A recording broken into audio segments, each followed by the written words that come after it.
GTA 6'nın çıkmasına sayılı günler kalmışken GTA 5'in hikayesini bilmeyenlere anlatmaya ya da eskiden oynayıp şu an aklına hayal meyal kalanları hatırlatma amacıyla seriye başlıyoruz. Abone olup like atarak destek olmanız dileğiyle iyi seyirler. Hikayemiz 9 yıl öncesinden. 3 arkadaşın bankayı soymasıyla başlıyor. Burada olan 3 karakterin ikisini zaten tanıdığınızı varsayıyorum. Fakat adettendir tanıtayım. Trevor, Michael ve Brett. Hit olan değil, düz Brett. Bombayı kurduktan sonra telefon yardımıyla patlatıp paraları bir güzel çantaya koyuyoruz. Tamam hadi çıkalım derken Michael bir güvenlik görevlisi rehin alıyor. Burada oyun diğer GTA'larda olmayan karakterden karaktere geçme mekaniğini gösteriyor. Yolumuza devam ediyoruz. Üstümüze gelen polisleri halledip kaçış aracımıza biniyoruz. Şoförün kafasına kurşun yemesiyle Michael şoförün koltuğuna geçiyor. Polisten kaçarken bir trenin çarpmasıyla aracımız işlevsiz hale geliyor ve yakındaki kasabanın içine giriyoruz. Burada ilk başta Brett, sonra da beni vur dercesine bekleyen Michael kurşunu yiyor.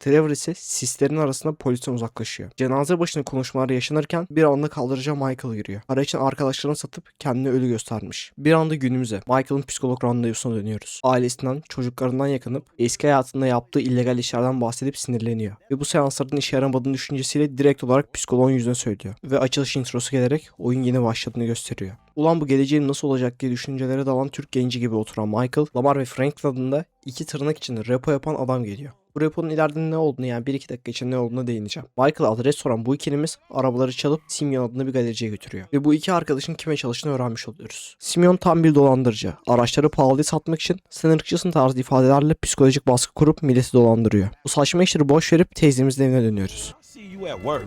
Oh, nigga, don't hate me cause I'm beautiful, nigga. Maybe if you got rid of that old yee ass haircut you got, you get some bitches on your dick. Oh, better yet, maybe Tanisha call your dog ass if she ever stop fucking with that brain surgeon, the lawyer she fucking with, nigga.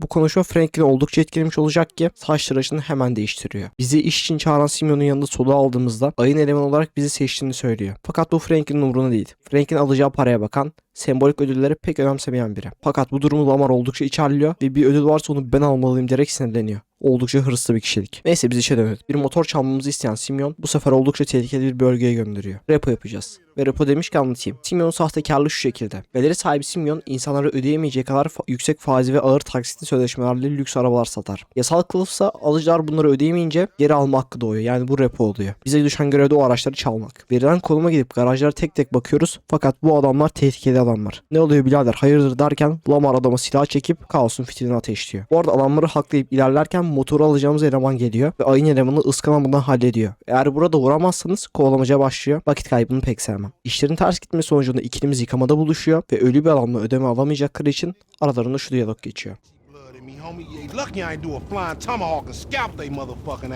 We can't repo the assets of a dead man, big sitting chief asshole. Nigga, and we ain't going to neither, nigga. I'm gonna keep this motherfucker for myself. Tell Simeon we couldn't recover. You fucking tell him, you fucking moron. Patron yanına gidince ise bize hani o ilk gün gördüğüm çocuk var ya onun sattığı aracın repo edilmesi gerektiğini söylüyor. Ve verdiği konuma gidince oldukça lüks bir malikaneyle karşılaşıyoruz. Bahçıvanı bayıltıp kapı kilitli olunca pencereden girip evin içindeki garaja doğru gidiyoruz. Fakat evdeki kadınla bu tenis hocasını görünce evin erkek adına üzülüyorum. Yazık adamın. Ama aracı Simeon'a götürecekken kafamızda bir serinlik hissediyoruz. Bu klimadan değil. Michael'ın silahı. Aracı sattığımız çocuğun babasıymış. Türk üzerine taş çıkaracak bir hareket. Bizi önce galeriye götürüp yolda da sana bu işleri belki bir gün öğretirim diyor. Galeri ise camdan içeri sokuyor. Gerisini de tahmin etmişsinizdir.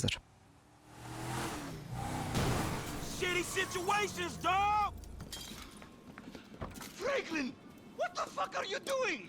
Mr. Simeon, it's not exactly how it looks. That kid might be a fucking idiot, but you are a fraudulent scumbag piece of shit. Don't make me have to come back here. Eski hayatına uzaklaşan Michael taksiyle eve dönünce neden psikoloğa gittiğini anlıyor ve ona sabır diliyoruz. Ampros'unu içip viskisini yudumlarken Franklin bir anda karşısına çıkıyor ve arabada söylediği sözün yerine getirmesini bekliyor. Malum işsiz kaldı. Michael gel birer bire eşliğinde bu konuyu konuşalım diyerek onu tam bara götürecekken telefonda Jim'i arıyor. Hey Jim, I'm going for a drink. Dad, shit! I'm in our boat going down the Western Highway. It's been stolen. What? The yacht's been stolen?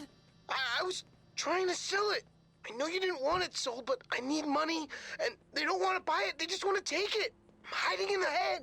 You're insane! All right, I'm coming. For my boat!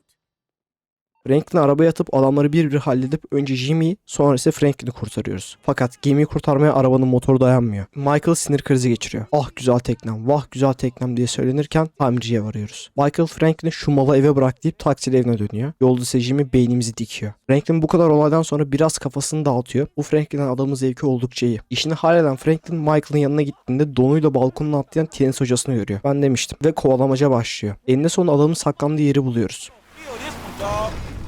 Are you fucking serious, nigga?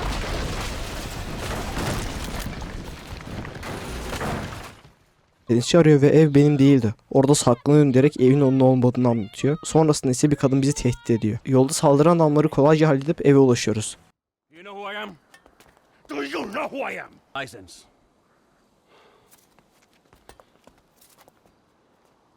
Now, Franklin, got a question for you. What did you pull an architectural, significant, modernist wonder home down the hillside in Vinewood Hills? I thought the owner was banging my wife. Well, that was a strange house for a tennis coach. I wasn't thinking straight. Clearly. Yeah, Well, you finance the rebuild, won't you? sure. Good. And I'm guessing here that the rebuild will be somewhere in the 2.5 million range. Of course. Great.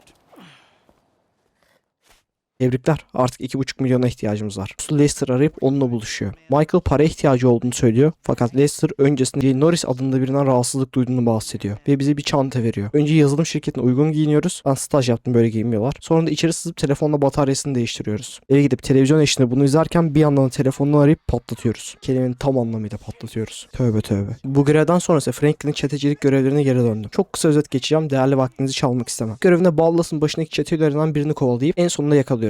Fakat fidye için onları şahsi telefonunu arayan Lamar bir çuval inciri berbat ediyor. Konumumuz belli oluyor ve adamın fidyesi serbest bırakmak zorunda kalıyoruz. Ve bu bölümdeki son göreve geçiyoruz. Stretch adındaki biri yatıp çıkmış ve oyuncu olarak ilk defa karşılaşıyoruz. Franklin bu adamdan pek haz etmiyor. Görev için önce silah mağazasına, sonra ticaretin döneceği alana gidiyoruz. Fakat dangalak Lamar önceki görevde kaçırdığımız adamla anlaşma yapmış. Doğal olarak adamlar bizi pusuya düşürüyor. Adamları temizleyip olay yerine ayrılınca görev bitiyor. Ve bu bölümün sonuna geldik. İyi günler.